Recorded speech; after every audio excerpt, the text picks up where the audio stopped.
Bismillahirrahmanirrahim. Assalamu alaikum hörmətli görürmənlərimiz. Həftəlik mühim xəbərlər proqramımızı görüşünlərini qarşı alımız. Mən Abdullah Yalqun. Qadirli görürmənlərimiz, bugün 2024-cü il 22-ci dekabr yekşənbə. Hər yekşənbə günü ətigəndə bir həftə cəryanında vətənimiz Şərq Türkistan və dünya gün tərtibidəki ən mühim xəbərlərini qısqa analiz qılan şəkildə huzuruna sunub kilovatımız. Qeynundaqda aldı bilən bu həftədəki xəbərlərimizdən mavzularına göz yürütüb ötəydi. Angliya taratqusi Suriyadagi Uyg'ur jangchilari Xitoyga qarshi qasam qildi. Mavzuli xabarni berdi. Xitoy islom dinini burmalash siyosatini qayta ta'kidladi. Xitoy majburiy emgak masalasida xalqaro jamiyatni aldashga urindi. Yevropa ittifoqi Rossiya armiyasini qo'llagan Xitoy shirkatlariga jazo yurgizdi. Divanı Lugati Türk izilğanlığının 950 yıllıqı BDT'nin xatirlə tizimlikiga kirgizildi. Xitoy Uyg'urlarga qaratgan terror siyosatini Tungallarga ma'lum darajada ijro qilmoqda. Uyg'ur majburiy emgiki haqida yana bir zo'r hajmlik dokument e'lon qilindi. Demak, bu haftadagi xabarlarimiz bulardan iborat. Undaqda birinchi xabardan boshlab ko'rib o'taylik. Angliya taratqusi Suriyadagi Uyg'ur jangchilari Xitoyga qarshi qasam qildi. Mavzuliq xabar albatta bu haftadagi eng muhim xabarlarimizdan biri. Telegraf gazeti buni 13 dekabr Suriyadagi Uyg'ur jangchilar keyingi qadamda Xitoyga qarshi otlandiganligi haqida qasam qildi mavzusi bilan bu xabarni 13 dekabr berdi. Albatta bu xabarning ichida kundalik xabarimizda tafsiliy holatda berdik. Türkistan İslam Partiyasi asosli vazifamiz Sharq Turkiston musulmonlarini Xitoy ishg'oliyatidan ozod qilish degan shaklda muxbirning savoliga bu shaklda javob bergan bir qancha turlik kishiningki so'zi elingan bu xabarning ichida Telegraf to'g'ri xabarda Bashar Asadni og'dirish janglariga hamkorlashgan Uyg'ur qurolliq tashkilotining qurolliq kurashni kelarki qatim Sharq Turkistonni ishg'ol qilib yetayotgan Xitoy bilan qiladiganligi haqida qasam qilganligi Turkiston Islom partiyasining Suriya hokimiyati yiqilgan 8 dekabr kuni e'lon qilgan sinda harbiy forma kiygan shu albatta bu ijtimoiy fikr vositalarida nihoyatda keng tarqaldi bu ko'rinishlar. Shu harbiy forma kiyib avtomat tutgan Uyg'ur jangchining Xitoyga tahdid selib, hozir biz Suriyada Allah yo'lida kurash qilmoqdamiz. Biz bundan keyin Urumchi, Aqsu va Qashqarda davomli kurash qilamiz deganligi niqoblangan yana bir Uyg'urning biz Xitoy ishg'oliyatidagi Sharq Turkistondan kelgan. Yaqin kelgusida Xitoyni Sharq Turkistondan qo'g'lab chiqaramiz. Biz navbatda Humus Idlibda jang qildik. Biz yaqin kelgusida bu jangni Sharq Turkistonda davomlashtiramiz. Allah bu yerda bizga nusrat berdi. Allah bizga o'z vatanimiz Sharq Turkistonda g'alaba ato qiladi deganligi qayd qilingan Telegrafning xabarida. Ular muxbirga yana harakat boshlangandan tortib hozirgacha hech qanday harg'inlik his qilmaganligini, bu jangda azaldan qo'rqinch his qilib boqmaganligini bildirishgan. Sin uçurlarga asaslanganda Türkistan İslam Partiyasi 10 ve 11 dekabr kunlari Suriyaning strategik port shahri bo'lgan Laziqiya va Tartusga kirgan. Her iki shahar Suriyaning dengiz qirg'og'iga joylashgan bo'lib, bu yerda ilgari Rossiya qismlari turganligi hammamizga ma'lum. Suriya ichki urushi bo'yicha mustaqil tadqiqotchi bo'lgan Ayman Javad al-Tamimi bo'lsa, bu haqda, ya'ni Turkiston Islom partiyasining jangchilari haqida muxbirga nima degan desa, Telegrafning xabarida bu berilgan.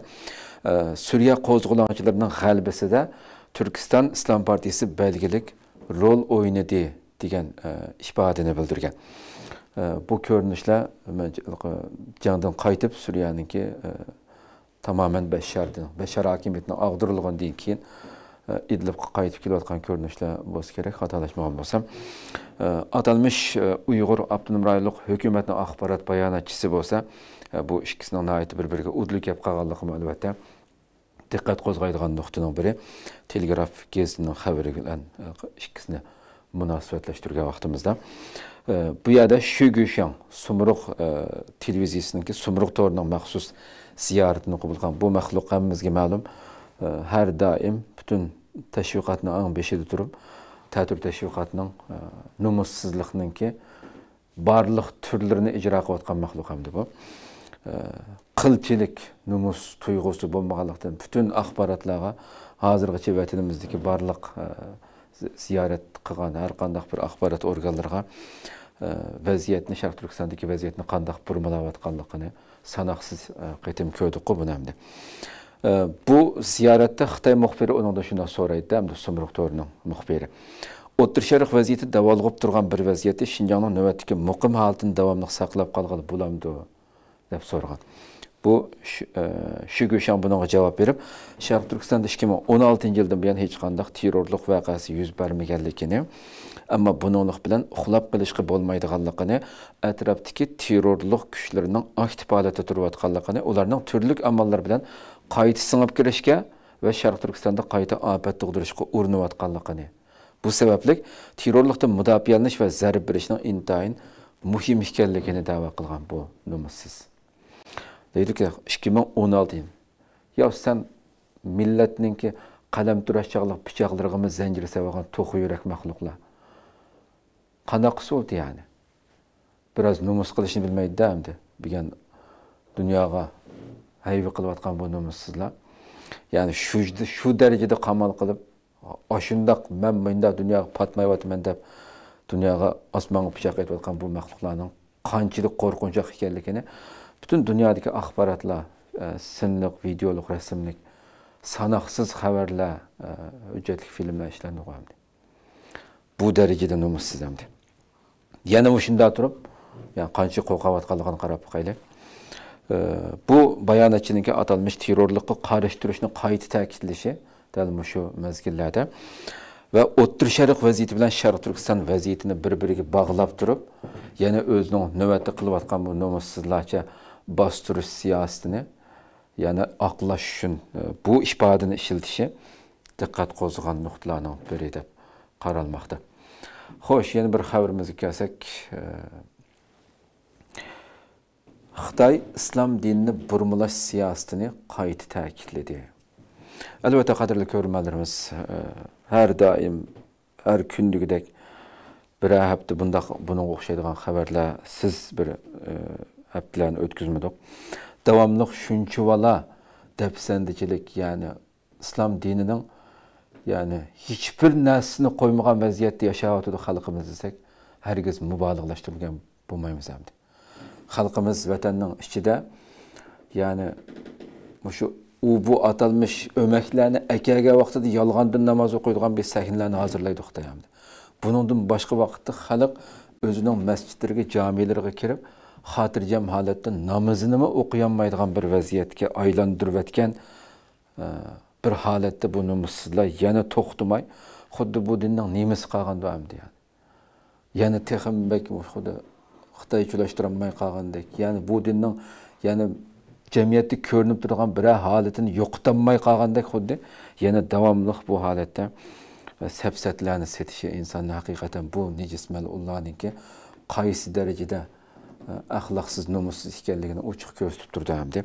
13 dekabr bu atalmış Uyg'ur Abdunum rayonluq partiya komiteti Naziriya o'g'inish markaziy gruppasi 13 dekabr maxsus temalik o'g'inish yig'ini o'tkazib, islom dinini xitoychilashtirish haqidagi siyosetini qayta ta'kidladi bu yig'inda. Tangritog' to'g'rilib berildi, Xitoyning tashviqot organi bo'lgan xabar. Bu yig'inda Xitoy Kompartiyasi 20 navbatdagi markaziy komiteti 3-umumiy yig'inning mazmunini o'rganish qildi deb Xitoylamdi. Yig'inda atalmış Uyg'ur Abdunum rayonluq partiya komitetining sekretari yuqoridagi Ma Shongri yangi davrdagi partiyaning din xizmatini yaxshi ishlab, dinni sotsializm jamiyatiga uyg'unlashtirishga faol yetaklash kerak degan bu numussiz safsatisini qayta bildirdi yani. Har doim buni deydi hamdi.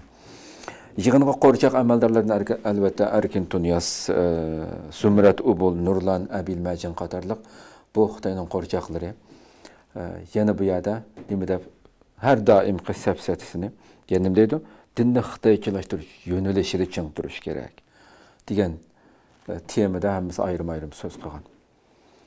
Narini xitoychilashtiramidinki, hamma narsani yo'qotgan yuqur deganda qarab qo'yinglar. Masjid, nurg'un masjidlarni chaqib vayron qildi. 16 mingdan ortiq masjidlarimiz nurg'un dokumentlarda e'lon qilindi. Bu dafsandichiliklar har xil o'sha hayvonning eğillarga aylandırılgan, numussizlarca uslu oynagan ko'rinishlar, çekilip ketken sansanaksız mescitlerimiz, bularning hammasini bilgan dunyo ko'rib turayotgan bir vaziyatda bu numussizlar yana o'xshash yig'inda mashhur nima deydi?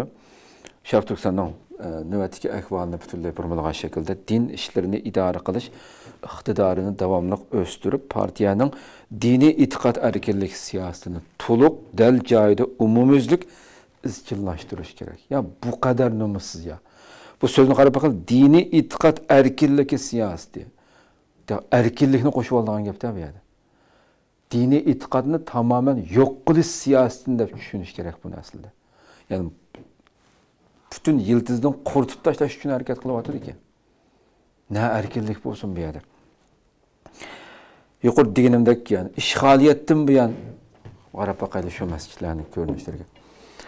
To'xtovsiz holatda bu millat, bu kommunist tajovuzchilardan dinimizni, örf odatimizni, bizga oid bo'lgan bütün axloqiy qoida usullarımızın hammasini yo'qotib, o'ziga o'xshash Xitoy qilish uchun to'xtovsiz tirishayotganligini, buni boshdan ko'chirib kelyapmiz. Yaqinqi 5-10 yildan buyon bu lager siyosati chiqqandan keyin texmbek vahshiylashgan holatda yalmavuzlarcha bu numussizlikni davomlashtirayotgan bir paytda yana xuddi bu millatning ichida nima qilib qolgandi deb o'ylab qoldi inson yani. Bu ko'rinishlardan hiçbir narsamizni qoldirmaganligi aniq turib, yana shundoq safsatlarni to'xtamay setib, buni numussizlarcha dunyoga yayolaydi. Buni e'lon qila oladi. Xo'sh, yana bir xabarimizga kelsak, Xitoy majburiy emgak masalasida xalqaro jamiyatni aldashga urindi. Shunga o'xshash to'xtovsiz holatda ta'tir tashviqotini qilyapti. Chunki Uyg'urlarga irqiy qirg'inchilik yurgizish jinoyati sababli majburiy emgak masalasidan butun xalqarada har kunlikdek Xitoyga besim bo'lyapti. Bu besimni azaytish, bundan qachish uchun Xitoy to'xtovsiz holatda shunga o'xshash har xil yig'in, faoliyat, yolg'on sahnlarni o'rlashtirib, nurg'un o'maklarni chaqirib kelib, o'zini aqlash uchun qilmagan ishlari qolmadi. Hammani qilyapti demdi. Shuning jumlasidan bu qatim yana mana shundoq besimdan qutulish uchun Urumchida atalmish Xinjiangdagi ishga o'rinlashtirish va ijtimoiy kafolat xalqaro muhokama yig'ini nomida bir yig'in tashkilladi.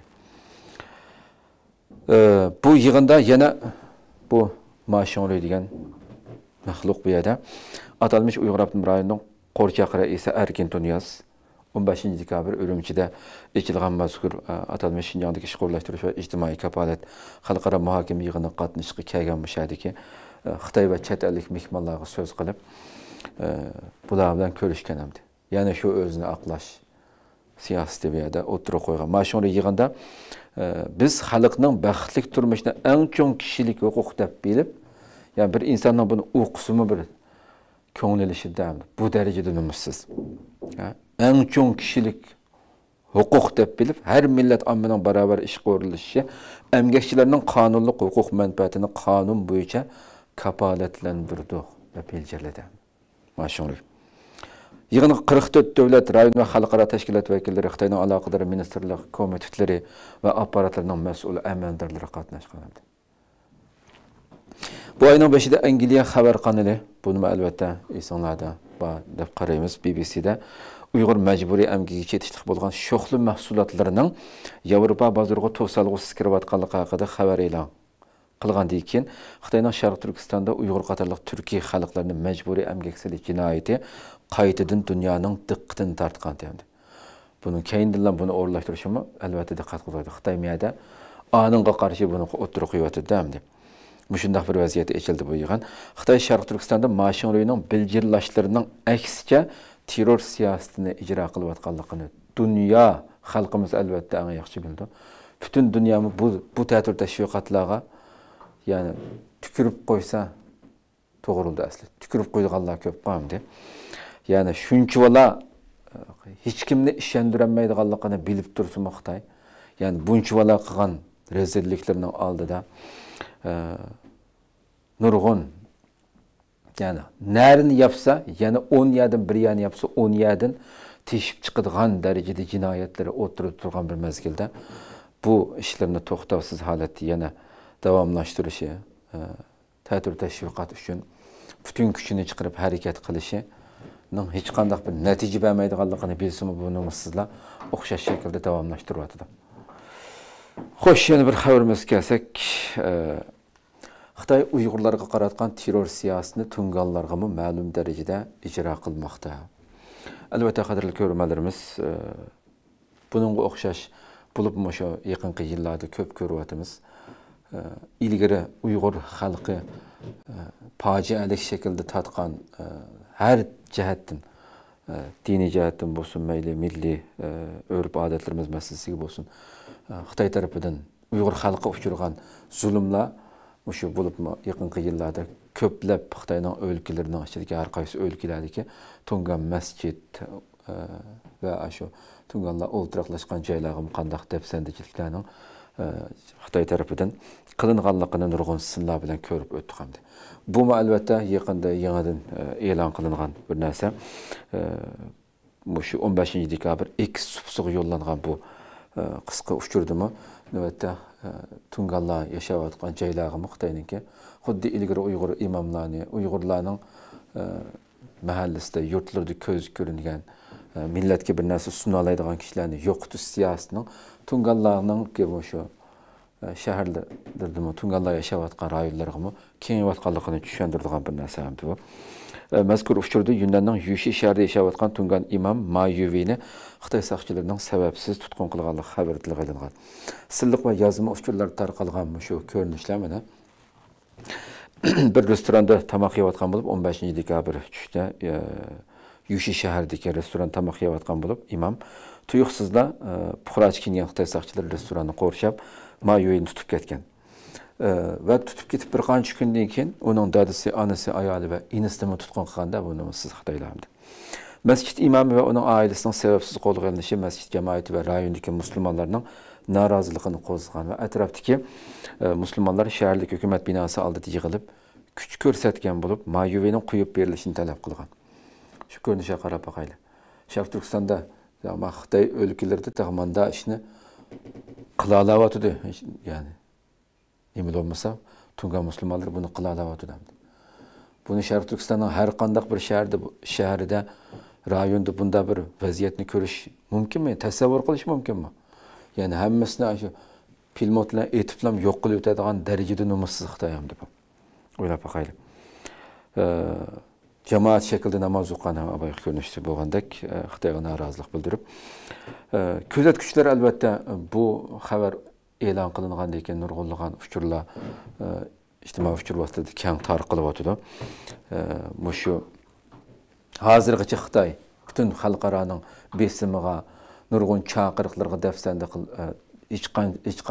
hech qanday shaklda pisand qilmasdan dafsanda qilib butun har xil qoida nizomlarni turib Uyg'ur xalqining diniy e'tiqodini yo'q qilish uchun urinayotgan barliq shu hatto Qur'oni Karim biz qanchadan qatam berdik bu ekrandan Qur'oni Karimni qayta izohlash, diniy ta'limotlarni to'g'ri izohlash safsatasi deb o'tirg'i chiqdi. İslam dinini burmalash uchun qilmagan yo'lsizligini, tajovuzchiligini qilyapti. Buni qanchadan qatam o'z navbatida sunduq huzuringlarga.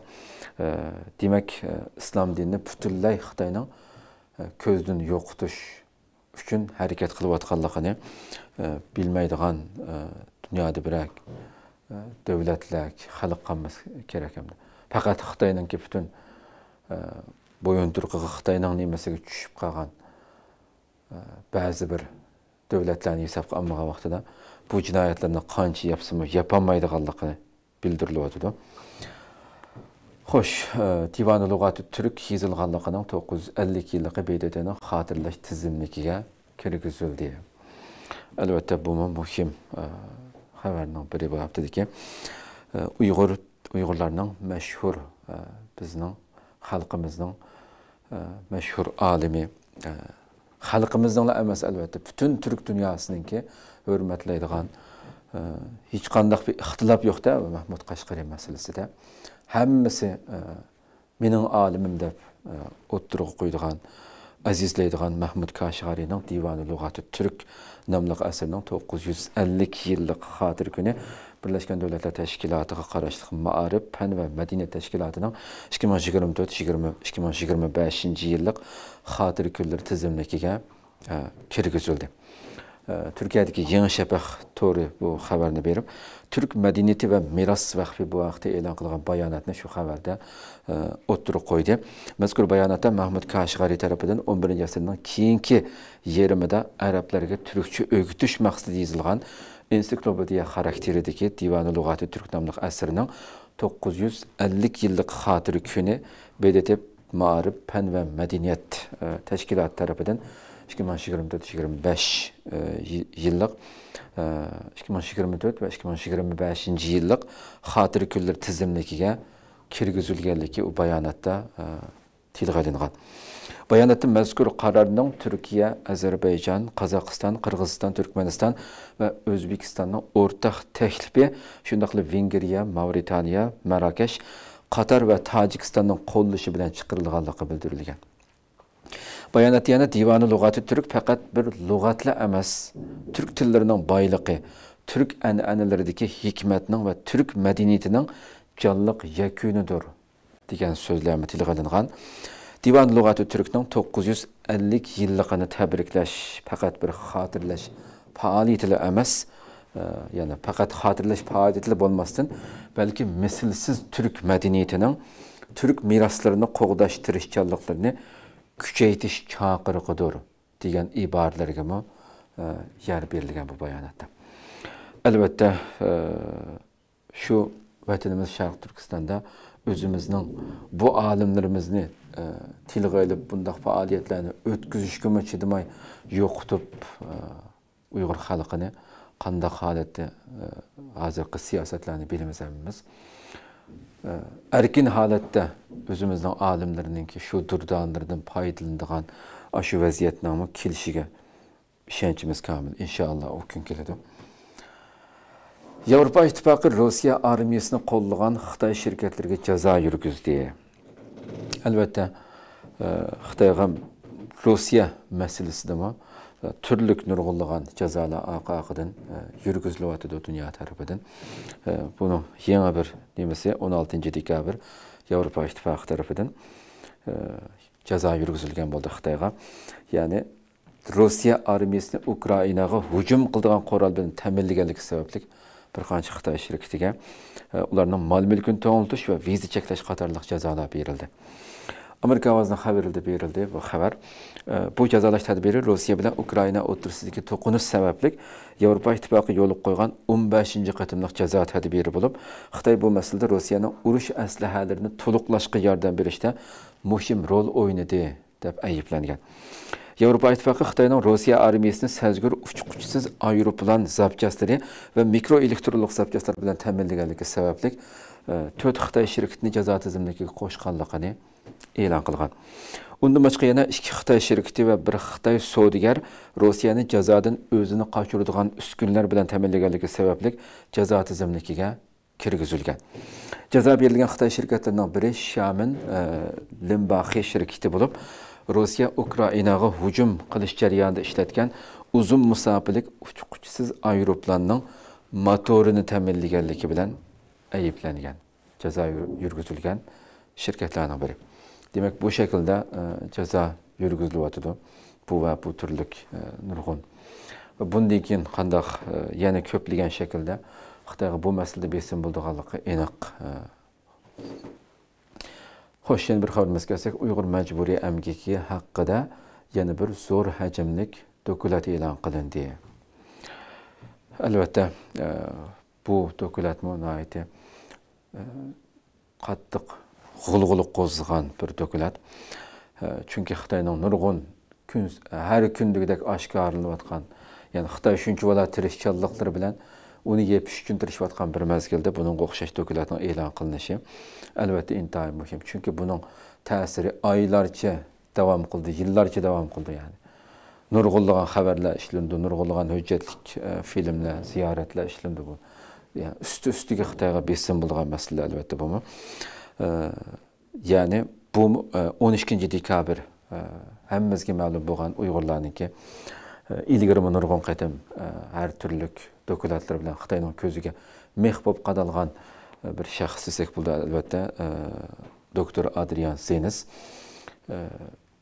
bu qatam yana zo'r hajmli bir dokumentni Uyg'urlarning shu majburiy amgikiga aloqador yana bir zo'r hajmli dokumentni e'lon qilgan bo'ldi. 130 necha betlik mazkur dokument Kommunizm qurbonlari xotira fondining oliy tadqiqotchilaridan Adrian Zenes bilan Elin Lee tarafidan tayyorlangan bir dokument bu. Mazkur dokument Xitoyning Sharq Turkistonda yezi egilik mahsulotlari ishlab chiqarishida, xususan sho'xla, qizilmuch qatorliq mahsulotlarni ishlab chiqarishda Uyg'ur majburiy amgikidan foydalanganligi, bir qism xalqaro shirkatlarning ta'minlash zanjirining bu jinoyatga chetishlik ekanligi aniq pash qilinganda hamda. Bu albatta Volkswagenning masalasi yillardan buyon uning shu besimning keynidan Sharq Turkistonda chekinishga majbur bo'ldi hamda. Buning o'xshash hamma sonliq ma'lumotlar bilan, dalil isbotlar bilan o'ttirib qo'yilgan dokumentlarning ta'sirining qancha kuchli bo'lganligini albatta hammamiz bilamiz. Dokumentda Uyg'ur majburiy amgikidan sirt yana Xitoy rejimining qo'llashi ostidagi ko'plagan Xitoy shirkatlarining Uyg'ur dehqonlarining yer ishiltish huquqini majburiy tortib olganligidek jinoyatlar ham o'ttirib qo'yilganda Adrian Zenesning mazkur dokumenti va Angliya BBC kanalining yaqinda e'lon qilgan hujjatlik filmi Xitoyning Sharq Turkiston xalqini majburiy amgakka selish jinoyatini xalqaro qaytadan kun tartibga keltirdi hamda. 2 dekabr men yuqoridagi xabarimizda dedim BBC'da e'lon qilingan xalqarodagi pomidor qiyam mahsulotlarining Uyg'ur majburiy amgiga chetilishi haqida bir hujjatlik film e'lon qilingandi 2 dekabr. Mazkur hujjatlik filmni ishlashga 1 yildan ortiq vaqt ketgan bo'lib, Xitoyning Sharq Turkistondagi qon bilan bo'yalgan majburiy amgak jinoyati pomidor qiyam mahsulotlarining majburiy amgak bilan ishlab chiqarilganligi, bu mahsulotlarning turli yo'llar bilan Yevropa bozoriga kirayotganligi pash qilingandi. Demak, Xitoy o'ylab boqaylik, shu pomidor qiyam masalasida navbatda dunyodagi pomidor qiyam mahsulotining taxminan 25% irqiy qirg'inchilik davomlashayotgan Sharq Turkistonda ishlab chiqarilmoqda. Ya bu ozsanmi bu o'ylab boqaylik. Hem dünyadaki bizning vatanda ishlab chiqarilgan vatanda yetishgan o pomidorning shu dunyodagi eng sortliq, yani boshqa yerda tepilmaydigan darajada shundoq esil pomidor bizning vatanimizda yetishgan. Hatta bütün meyvelermi, başka barlıq meyvelermi dünyadaki en tatlı meyvenin bizim vatanimizda yetişip çıkadiganligimi albatta hammamizga ma'lum bir masaladir. Demek bu numussiz jinoyatchilar Xitoylar shu vatanimizdan chiqayotgan o'ylab boqaylik. Hem yerning osti ustidan chiqayotgan sanoqsiz boyliqlarimiz, ularni to'xtovsiz bulang-talang talon-taroj qilishlari va bu masalan shunga o'xshash butun dunyoga yani en ihtiyojli narsam qaysi dunyoning nerede bu pomidor qiyami ishlatmaydigan yaba o'ylab boqaylik. Bütün Yevropa, Türkiye hamma yerda en sortliq bizning vatanda ishlab chiqqan. Buning ichigami Uyg'urlarningki bu majburiy amgak jinoyat bilan qonga bo'yalgan pomidor qiyami deb bu hujjatli filmda mana ait tafsili tunishtirildi. Demak, bu tajovuzchilar mana shundoq to'xtovsiz holatda jinoyatlarni davomlashtirish bilan birga bugungi bu xabarimizda qanchadan qaytim tilg'anadi. Numussizlarcha, qilchilik xijil olmasdan har xil yig'in, har xil nimalarni o'rlashtirib, xalqarodan odamlarni taklif qilib, ularning og'zi bilan o'zini aqlashga chaparmanlar bilan, setib olgan odamlar bilan hamma butun tirishchiligini ko'rsatyapti. Ammo hammasi quruq beka bularning qilgan ishlariniki. Natija bermaydiganligiga ishonamiz. Chunki bu jinoyatni qachongacha yapalaysa ko'ramiz, zamon ko'rsatadi hammani. Allah ömür berse atiki gündəlik xəbərimizdə həftə axırda həftəlik xəbərimizi görüşükcə aman boğayslar. Esselamu aleykum və rəhmətullahi teala və barakatuhu.